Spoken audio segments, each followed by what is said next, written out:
अस्सलाम वालेकुम दोस्तों। पानीपत की जंग जीतने के बाद बाबर ने सोचा था कि अब हिंदुस्तान उसका हो गया, मगर एक ताकतवर राजपूत राजा उसका इंतजार कर रहा था, महारा राणा सांगा। आज की इस वीडियो में हम बात करेंगे खानवा की जंग की, जहां एक तरफ बाबर था और दूसरी तरफ राजपूतों का बहादुर इत्तेहाद। ये जंग मुगल सल्तनत के लिए कितनी अहम थी, चलें पूरी कहानी देखते हैं। राणा सांगा मेवाड़ का राजपूत राजा था। उसने अपनी जिंदगी में 100 से ज्यादा जंगें लड़े, इसी जख्म खाए, एक आंख और एक बाजू खो दिया, मगर हिम्मत कभी नहीं हारी। वो राजपूतों की इज्जत और आजादी का निशान था। पानीपत की जंग के बाद जब बाबर दिल्ली और आगरा पर कब्जा करके सल्तनत कायम करने लगा, तो राणा सांगा ने उसे आजनबी हमलावर समझा। उसने राजपूतों और अफगान सरदारों का बड़ा इत्तेहाद बनाया। हदफ था बाबर को हिंदुस्तान से भगा देना। 1527 में दोनों फौजें खानवा के मैदान में आमने सामने हुई। बाबर की फौज तकरीबन 20 से 25 हजार सिपाही, राणा सांगा की फौज 40 से 80 हजार राजपूत और अफगान जंगजू। बाबर के सामने बड़ी मुश्किलात थीं। इसकी फौज थक चुकी थी, गर्मा मौसम बर्दाश्त नहीं हो रहा था और दुश्मन की तादाद बहुत ज्यादा थी। मगर बाबर एक दौर अंदेश कायद था।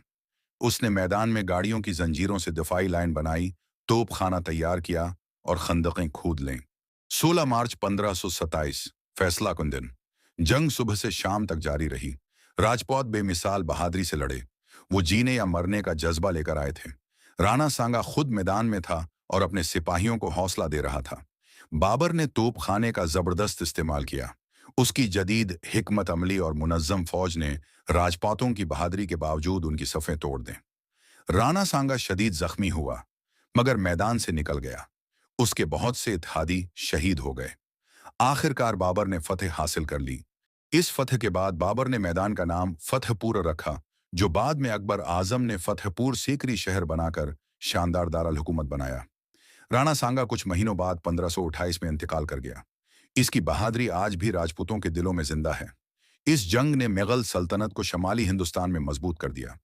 दोस्तों, खानों की जंग हमें बताती है कि जंग में तादाद से ज्यादा हिकमत अमली, इज्म और क़यादत अहम होती है। आपको क्या लगता है, राणा सांगा जीत जाता तो हिंदुस्तान की तारीख कैसे बदल जाती? अपने ख्यालात कमेंट में जरूर बताएं। अगर वीडियो पसंद आई तो लाइक करें, शेयर करें और चैनल को सब्सक्राइब करके बेल आइकन दबा दें। अगली वीडियो में मिलेंगे बाबर के बाद हुमायूं की कहानी के साथ। अल्लाह हाफिज।